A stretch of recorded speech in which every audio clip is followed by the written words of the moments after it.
त्रेता युग का समय था, जब पृथ्वी पर अधर्म धीरे धीरे बढ़ने लगा था।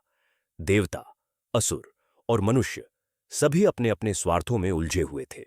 इसी काल में महर्षि गौतम अपने आश्रम में तपस्या और यज्ञ द्वारा धर्म की ज्योति जलाए रखे हुए थे।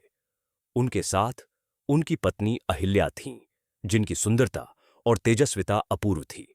उनका स्वरूप इतना दिव्य था कि देवता भी उनके सौंदर्य से मोहित हो उठते थे। अहिल्या न केवल रूपवती थीं, बल्कि विनम्र, पतिव्रता और अत्यंत सरल स्वभाव की थीं। देवलोक में भी उनके सौंदर्य की चर्चा होने लगी। इंद्र, देवताओं के राजा, अहिल्या के रूप और तेज से प्रभावित होकर भीतर ही भीतर आकर्षित हो गए। यह आकर्षण धीरे धीरे वासना में बदल गया। मन में एक दुष्ट विचार आया कि यदि किसी प्रकार वे गौतम ऋषि का रूप धारण कर लें तो अहिल्या को छल से प्राप्त कर सकते हैं। और फिर एक दिन, जब भोर का समय निकट था, इंद्र ने गौतम ऋषि का रूप धारण किया और उनके आश्रम की ओर कदम बढ़ाए। उस समय अहिल्या प्रभातकाल की तैयारी में लगी थीं। उन्होंने देखा कि उनके पति लौट आए हैं। इंद्र ने मधुर वाणी में बात की, जिससे अहिल्या क्षण भर के लिए भ्रमित हो गईं। वह यह पहचान न सकीं कि सामने खड़ा व्यक्ति उनका पति नहीं, देवराज इंद्र है। छलपूर्वक इंद्र ने उनका पतिव्रत भंग किया और तत्पश्चात शीघ्र ही वहां से निकलने लगे। इतने में असली गौतम आर्षि अपने आश्रम लौटे। उन्होंने दिव्य दृष्टि से सारा सत्य देख लिया। उनके तेज से समस्त वन कांप उठा। क्रोध से उनकी आंखें अग्नि समान जलने लगीं। उन्होंने इंद्र को शाप दिया, अतः तेरे शरीर पर सहस्र योनियों के चिन्ह अंकित होंगे।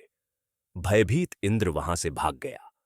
फिर उन्होंने अहिल्या की ओर देखा, पीड़ा और क्रोध से कंपित होकर बोले, अहिल्ये, तू पत्थर बन जा, इस अपराध का दंड भुगत। क्षण भर में वह शिला में परिवर्तित हो गई। लेकिन आर्षि ने करुण स्वर में कहा, जब त्रेता में भगवान विष्णु अवतार लेंगे, तब तेरा उद्धार होगा। अहिल्या अब पत्थर बन चुकी थीं, परंतु भीतर से चेतन थीं। उनका अस्तित्व मौन हो गया था, पर आत्मा तप में लीन रही। युग बीतते गए, ऋतुएं बदलती रहीं, पर वह शिला उसी वन में निश्चल पड़ी रही। इसी वन में एक दिन महर्षि विश्वामित्र अपने साथ राम और लक्ष्मण को लेकर आए। भगवान राम के चरण धरती पर पड़ते ही वातावरण बदल गया। हवा में सुगंध भर गई, वृक्षों में हरियाली लौट आई और पक्षी मधुर गीत गाने लगे। प्रकृति जैसे उनका स्वागत कर रही थी। विश्वामित्र ने कोमल स्वर में कहा, राम, यह वही स्थान है जहां अहिल्या अपने तप से मुक्ति की प्रतीक्षा कर रही है। राम धीरे से उस पत्थर के पास पहुंचते हैं। क्षण भर में वह शिला कांपने लगी और उसके भीतर से एक तेजस्वी स्त्री प्रकट हुई, वही अहिल्या। उनका स्वरूप पुनः दिव्य और तेजोमय हो गया। आंसुओं से भरी आंखों से उन्होंने भगवान राम के चरणों में गिरकर कहा, प्रभु, आपने मुझे मोक्ष दिया, मेरा शाप मिटा दिया। आपके स्पर्श ने मेरे पत्थर बने जीवन में चेतना भर दी। विश्वामित्र, लक्ष्मण और समस्त देवता उस दिव्य दृश्य के साक्षी बने, जिनके हृदय में भक्ति का सागर उमड़ पड़ा। राम के चरणों से पत्थर भी चेतन हो उठा। यही था भगवान के स्पर्श का चमत्कार। अहिल्या के उद्धार के बाद वन में पुनः शांति और पवित्रता लौट आई। अहिल्या भगवान को निहारती रहीं।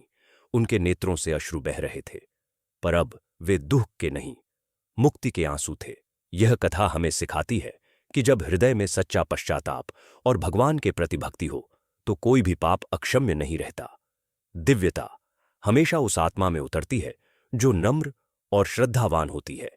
यदि आपको यह कथा पसंद आई हो, तो चैनल को सब्सक्राइब करें, वीडियो को लाइक करें और ऐसे ही दिव्य प्रसंगों के लिए जुड़े रहें।